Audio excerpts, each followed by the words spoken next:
오늘 말씀의 제목은 참된 스승은 입이 아니라 삶으로 가르칩니다 라고 하는 제목을 가지고 여러분들에게 말씀을 드리고자 합니다. 우리 교회가 어떤 교회가 되기를 원하는가? 그것은 아마 저도 그렇고 여러분들도 마찬가지실 것입니다. 지금 교회보다 더 5년 후, 10년 후가 더 좋은 교회가 되기를 바라는 마음이시고 또 그렇게 기도하시리라고 생각이 듭니다. 그러기 위해서는 여러분 우리가 주일 학교가 살아야 되죠. 주일 학교가 더욱더 잘 세워져야지만 5년 후, 10년 후 교회가 더욱더 아름다운 교회가 될 것입니다. 지금 한국교회 주일학교 현황을 보게 되면 산하교회 5곳 중에 한 곳은 주일학교가 없는 교회라고 나타났습니다. 2019년 기준 예장 합동총회는 11,758개 교회를 조사를 했습니다. 조사를 했는데 그 중에서 77.6% 주일학교가 운영이 되고 있고 22.4%가 교회에 주일학교가 없다라고 하는 통계가 나왔습니다. 다시 말하면 5곳 중 한 곳이 이제 주일학교가 운영되지 않다라고 하는 이야기죠. 합동 측뿐만 아니라 우리 교단 통합 측 교회도 마찬가지입니다.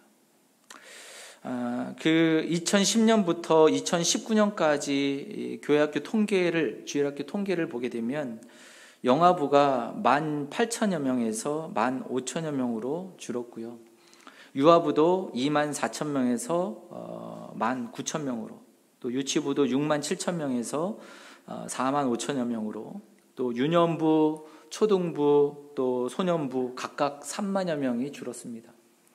또 중고등부는 10년 동안 70,000여 명이 줄었다고 그 통계가 되어져 있습니다. 10년 만에 참으로 이 아이들이 그렇게 많이 줄어든 것이죠. 물론 출산율이 저하가 되면서 아이들이 없어서 주일학교가 줄어든 것들도 있지만 여러 가지 또 상황 속에서 아이들이 교회에 오기 어려운 환경들이 되어져 가고 있는 부분이 있습니다.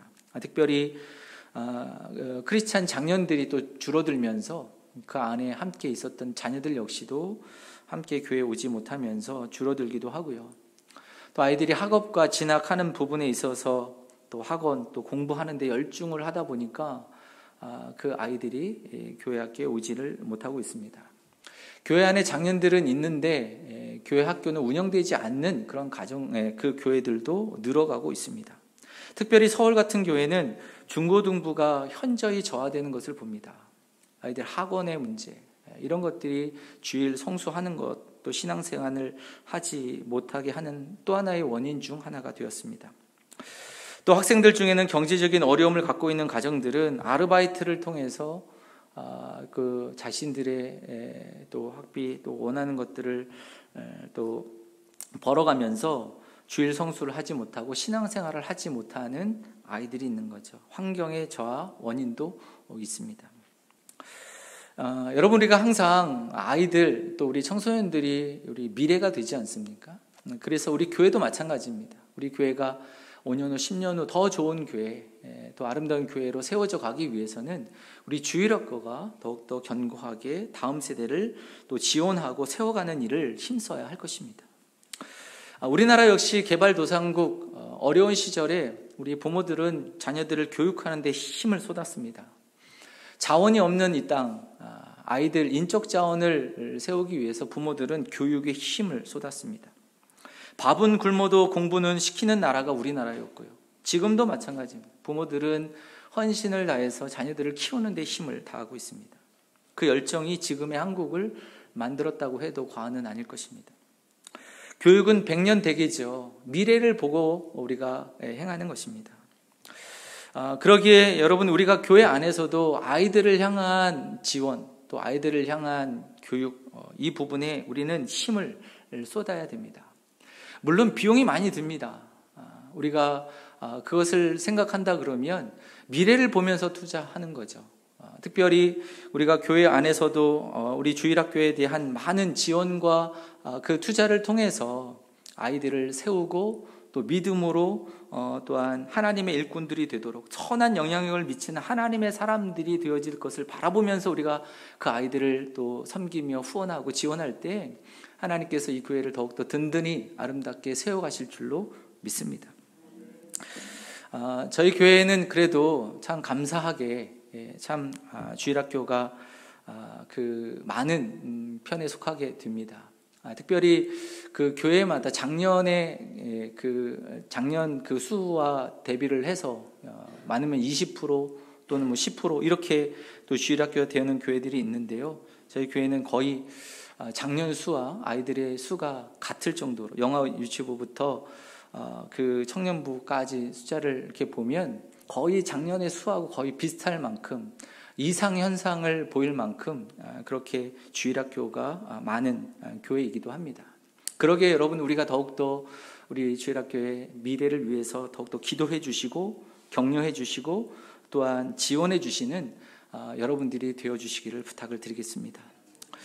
무엇보다 여러분 이 교회를 세워가는 데 있어서 우리 교사분들의 헌신이 참 중요하죠. 교사분들의 헌신과 또 열정과 그 손길을 통해서 우리 교회가 세워지는 겁니다. 영적인 신앙의 그 교육을 하는 우리 교사분들 참 귀합니다. 여러분 많이 또 격려해 주시고 또한 기도해 주시기를 부탁을 드리겠습니다. 며칠 전에 그 중등부 학생 어머니를 카페에서 만나게 됐습니다. 우리 집사님 부부와 함께 이제 그 신방을 하고 있는데 저희 자리까지 오시더라고요. 오셔서 제가 그 백성무학회 목사인지 이제 아시고는 오셔서 인사를 하시면서 하시는 말씀이 우리 전도사님 칭찬을 하시고 또 담임 선생님 칭찬을 하시면서 이렇게 얘기를 하시는 거예요. 그 교회가 어떤 교회인지 참 궁금했다. 어떤 교회인지 참 궁금했습니다. 이런 얘기를 하시는 거예요. 제가 그 얘기를 할 때 너무 감사한 겁니다. 너무 기뻤습니다. 우리 전사님, 선생님들의 그 손길을 통해서 큰 영향력을 미치고 있다는 것이 얼마나 감사한 일인지. 교회가 궁금해졌습니다. 제가 이렇게 어깨가 좀 으쓱하게 되어지더라고요. 여러분, 우리가 한 단계 더 나아가게 되면 우리 교회에 있는 선생님들을 통해서 그 아이들을 통해서 또 이 지역 가운데 영향을 미치게 되면 하나님, 그분들이 믿는 하나님이 어떤 분인가 참 궁금하다. 이렇게 마음이 가지 않겠습니까? 하나님 앞에 영광이 되어지는 거죠. 제가 이렇게 기쁜데 하나님은 더 얼마나 기쁘시겠습니까? 지금 이 시대는 아이들에게 말씀을 전하고 믿음으로 가르치는 것이 얼마나 어려운 시대인지 모릅니다. 왜냐하면 공식적으로 학교에서 교회에서 가르치는 하나님의 말씀과는 전혀 다르게 가르치고 있기 때문에. 여러분, 제일 먼저 세상의 기원부터 다르지 않습니까? 창조가 아니다, 진화다, 이것을 세상의 학문이 가르치고 있지 않습니까? 교회의 가르침과 다르기 때문에 하나님의 말씀의 진리를 가르치는 교회가 이 아이들이 얼마나 헷갈리겠습니까? 여러분, 하나님의 말씀을 따라 이 세상에 하나님이 만드셨다, 이거를 가르치는 것이 얼마나 어려운 일입니까? 또 눈에 보이지 않는 하나님을 가르쳐야 됩니다. 그 하나님을 경외하도록 가르쳐야 됩니다. 얼마나 어려운 일입니까? 돈이 지배하는 이 세상 속에 돈이 우선이 아니라 하나님이 우선이다. 하나님을 먼저 섬기라. 이 얼마나 어려운 일입니까? 여러분, 참 이 시대가 어려움 가운데 있지만 그럼에도 불구하고 하나님 경외하기를, 하나님의 말씀을 가르치는 교사들, 그분들을 위해서 기도해 주시고, 특별히 여러분, 우리가 그 선생님들에게만 맡길 수 있는 것은 아닙니다. 우리 가정에서 교사는요, 가정교사가 부모지 않습니까? 부모가 가정교사예요. 이스라엘 역사 속에서 아합이 왕으로 있을 때 그 시대에는 그 바알과 아세라가 다스리는 세상이라고 가르치는 시대였습니다. 그때 엘리사 선지자는 아니다, 하나님이 다스리신다, 하나님의 말씀을 가르치는 선지자로서, 교사로서 사람들을 세워갑니다. 선지 동산을 운영을 하면서 그곳에서 사람을 키우는 일을 했습니다.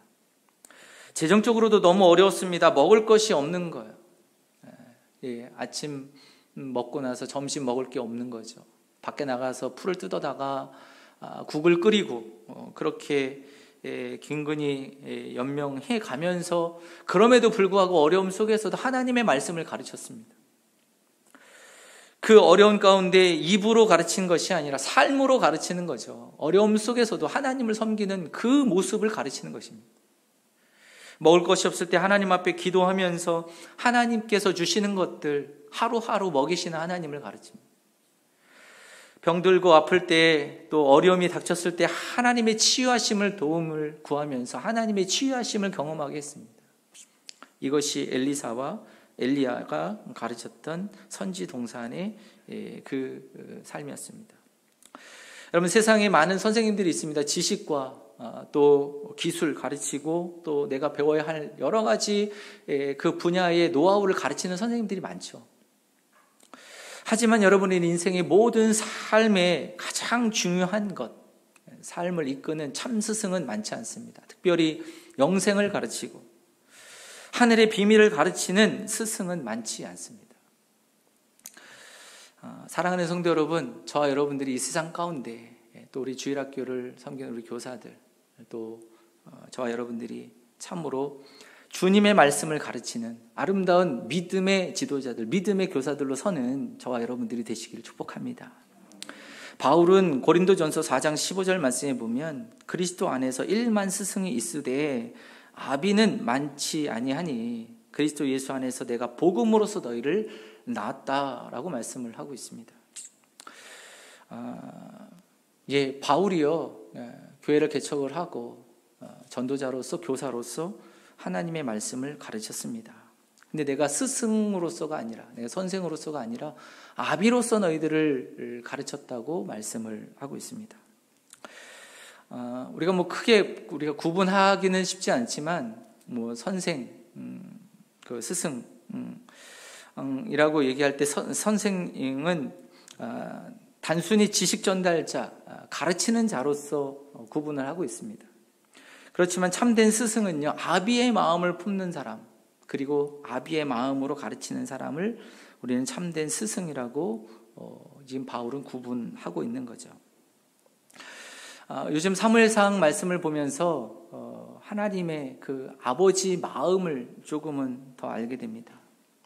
왕을 요구하는 이스라엘 백성들, 하나님의 말씀을 듣지 않고 하나님이 왕 되심을 믿지 않고 눈에 보이는 왕을 요구하는 그 이스라엘 백성들을 향해서 하나님 얼마나 속상하셨을까. 내가 너희들이 왕인데 하나님을 왕 대접하지 않잖아요. 얼마나 속상했을까. 그래서 사무엘을 통해서 차분하게 가르치십니다. 이 왕의 제도가 얼마나 너희들에게 부정적인 영향을 미칠 것인지 하나하나 구체적으로 자세하게 풀어서 충고하시며 얘기하시죠. 여러분, 그런데요, 그 얘기를, 그 왕의 제도의 부정적인 이야기를 다 듣고 나면, 그렇습니까? 제가 그 이스라엘 백성들이 그러면 왕을 달라고 하는 것을 우리가 처리하겠습니다, 이렇게 얘기하는 것이 맞는데 이미 마음이 기울어져 있기 때문에 하나님의 말씀이 들리지 않습니다. 그래도 우리에게는 왕을 달라, 못 알아듣는 거죠. 얼마나 답답합니까? 여러분, 그런 그 이스라엘을 향하여서 하나님이 그래도 사랑하시는 거예요. 그래도 사랑하시고 그들의 요구를 수용하시고 있습니다. 저 같으면 이 배은망덕한 녀석들 손절해버리고 니들 하고 싶은 대로 해봐라 그래. 너희들 그 마음대로 해봐라. 마음의 문을 딱 닫아버리고 싶은 마음이 있을지 모르겠는데, 근데 하나님은 그렇게 하지 않으셨어요. 그래도 그들의 요구를 들어주면서 너희들의 마음이 들지는 않지만 그래도 너희들이 혹시나 왕을 선출할 때 잘못된 선출을 할까 봐 하나님이 개입하십니다. 하나님이 그 삶에 개입을 하시죠. 그래서 왕을 하나님이 뽑고 계십니다. 하나님이 이스라엘을 포기하지 않고 가느다란 끈이라도 붙잡고, 하나님이 원하시는 것은 열이지만 하나라도 따라온다면 그래도 내가 인내하고 기다리고 내가 관계를 이어가겠다, 이런 마음으로 그들에게 다가가시는 하나님의 마음을 봅니다. 이게 아비의 마음이죠.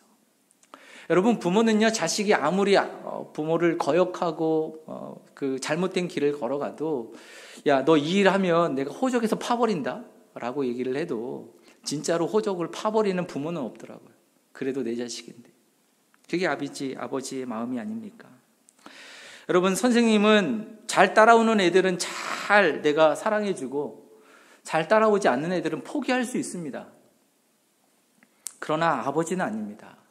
아버지는 잘하면 사랑해주고 못해도 사랑해주고 못해도 포기하지 않습니다.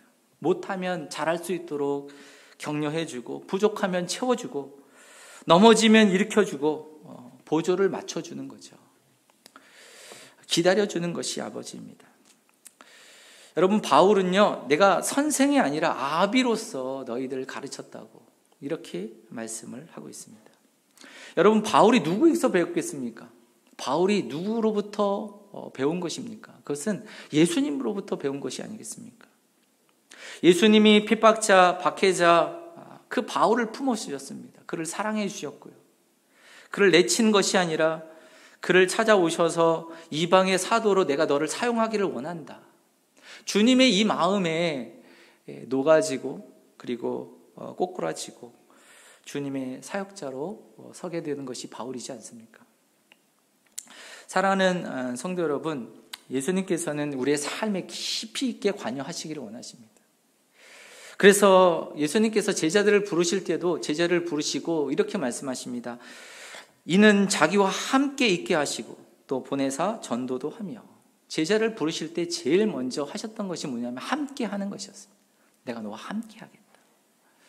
여러분, 교육은요, 함께 하는 데서부터 시작이 됩니다. 함께 하는 교육이 가장 좋은 교육입니다. 왜냐하면 입으로 가르치는 교육이 아니라 삶으로 가르치는 교육이기 때문에 그렇습니다. 여러분, 교육은 함께 할 때 가장 많은 것을 가르치고 가장 많은 것을 배우게 됩니다. 함께 하면 현장에서 배우게 되어지는 것이죠. 삶으로 배우는 것입니다. 그래서 여러분, 부모는요, 가정에서 가장 영향력을 미치는 가정교사입니다. 부모가 가정교사예요. 미국의 학생들 가운데 어느 학생들이 학업 성적이 높은지, 왜 그 학생들이 학업 성적이 높은지를 조사를 했습니다. 그 조사 가운데 참 특이한 점이 하나가 발견이 되었는데, 그것이 뭐냐면 적어도 아이들 학업 성적이 좋은 아이들은 부모들이 한 주간에 2번에서 3회 이상 가족과 함께 식사하는 시간들이 있었다는 것입니다. 부모와 함께하는 시간들이 있는 것, 서로 대화를 나누고 함께하는 시간들이 있었던 것이죠. 요즘 바빠서 가족과 함께 식사하는 시간도 없잖아요. 서로 각자 다 따로따로 식사하는 것이 있지만, 그래도 여러분, 가정 안에 그래도 그 가정이 아름답게 세워지는 그 가정들을 보면 함께하는 시간들이 있는 가정들이죠. 우리가 밥상머리 교육이라고 하잖아요. 함께 밥을 먹으면서 그 안에서 부모의 이야기, 부모의 가치관, 이런 것들을 교육하는 시간들이 되어지는 것이죠. 서로 소통하는 시간들입니다. 여러분, 그곳에서 함께 또 배우게 되죠. 오늘 말씀에 보게 되면 너희가 나를 선생이라 또는 주라 하니 저희 말이 옳도다. 내가 그러하다. 내가 주와 또는 선생이 되어 너희 발을 씻었으니 너희도 서로 발을 씻어주는 것이 옳으니라. 내가 너희에게 행한 것 같이 너희도 행하게 하려 하여 본을 보였노라. 사랑하는 성도 여러분, 참된 스승 되신 예수님께서 우리에게 가르치실 때 입으로가 아니라 삶으로 가르치셨습니다. 내가 너희들에게 본을 보였다. 여러분, 우리가 교사로서 가장 아름다운 그 가르침은 입이 아니죠. 삶으로 가르치는 것입니다. 그럴 때 우리 제자들이 가장 영향력 있는 교사가 되어지는 것입니다. 예수님은 제자들에게 가장 그 삶에 깊이 개입하시고 함께 하시면서 그 제자들을 가르치셨습니다.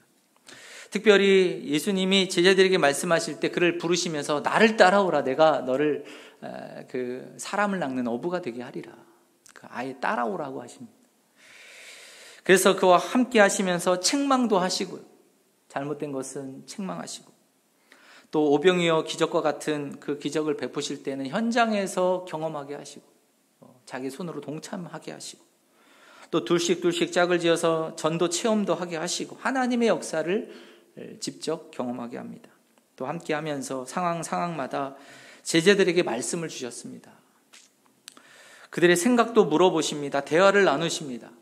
그리고 제자들을 특별히 또 말씀하시면서 이해 못하는 예수님의 비유의 말씀을 다시 풀어서 말씀해 주시고 또 관심을 가지시고 말씀을 들려주셨습니다.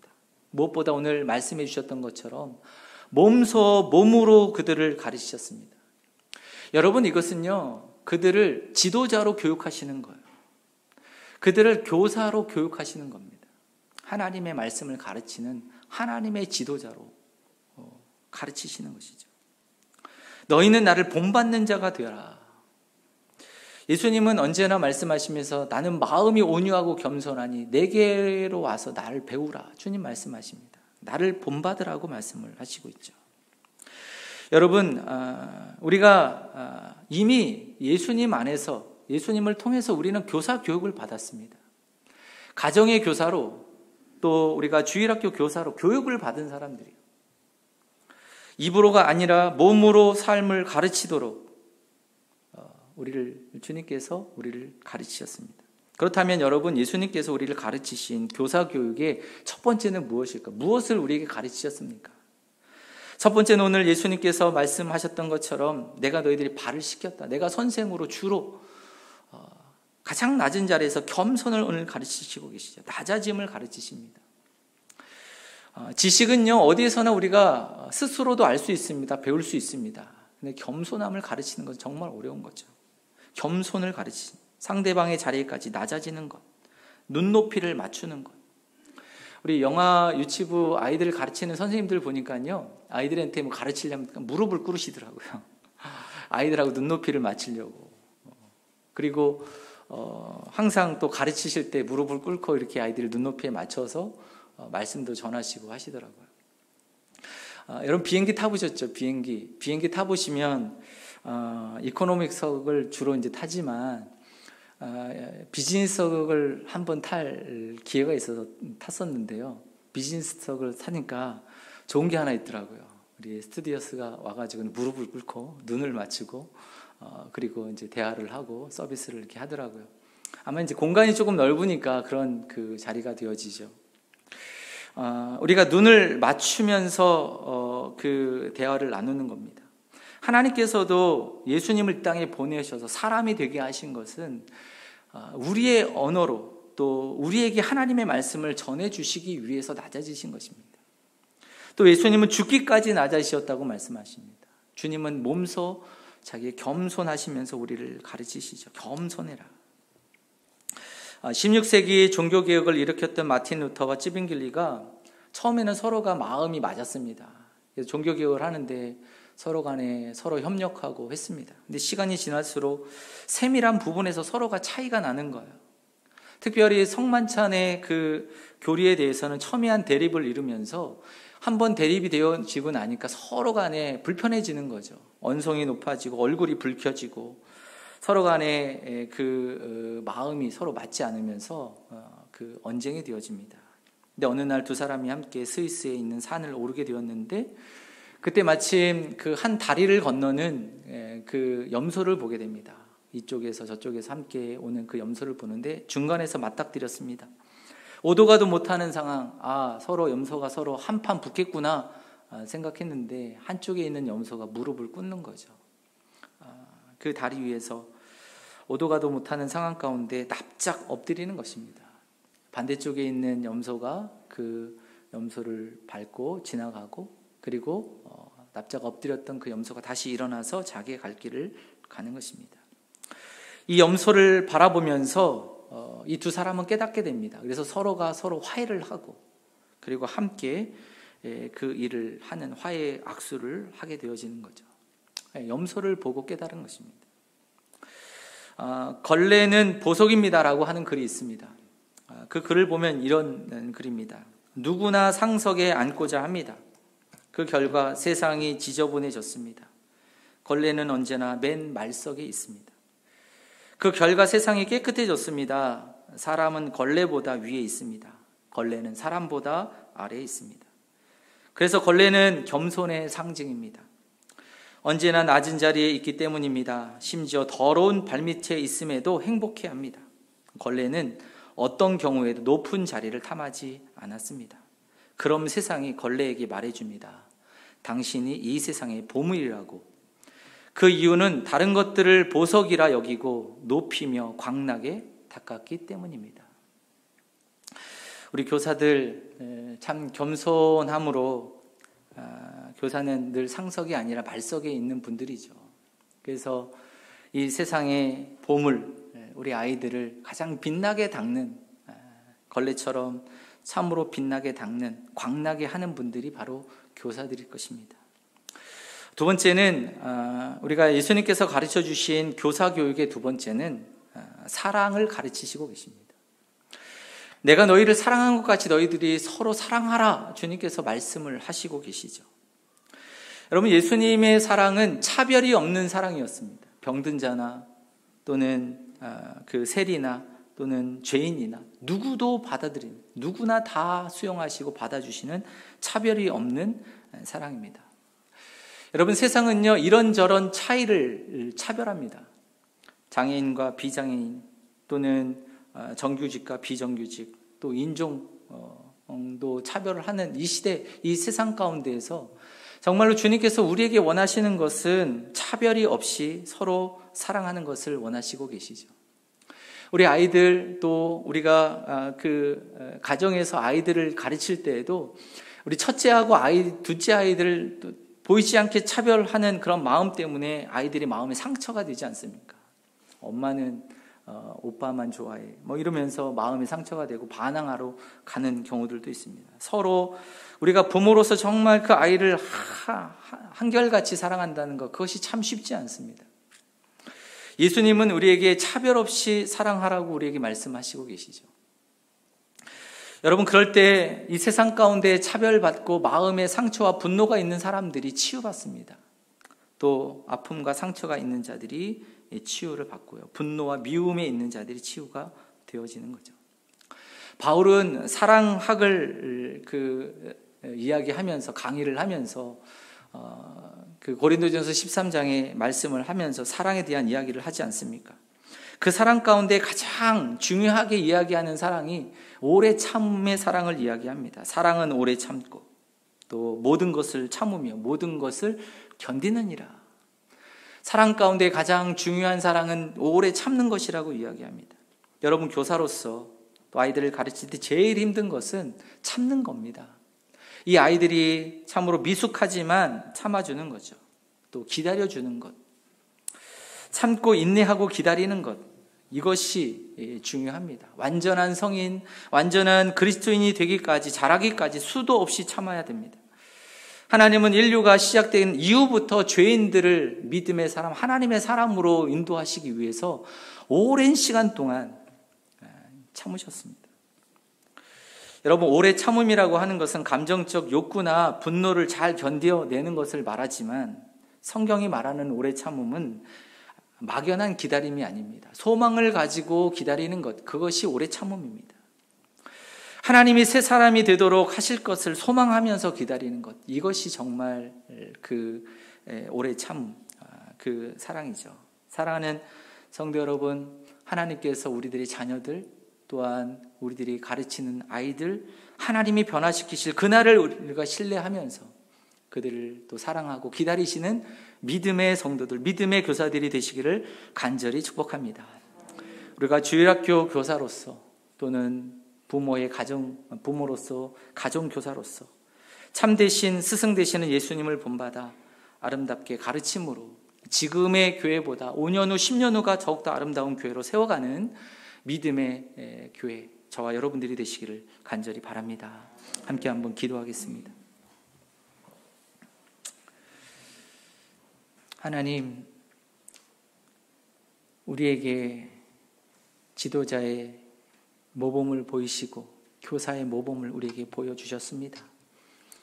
우리가 주님을 따라 가정에서, 또한 교회에서, 우리 삶의 자리에서 주님의 그 가르치심을 삶으로 가르치는 하나님의 사람들, 참 스승들이 되어질 수 있도록 하나님, 저희들을 붙잡아 주시옵소서.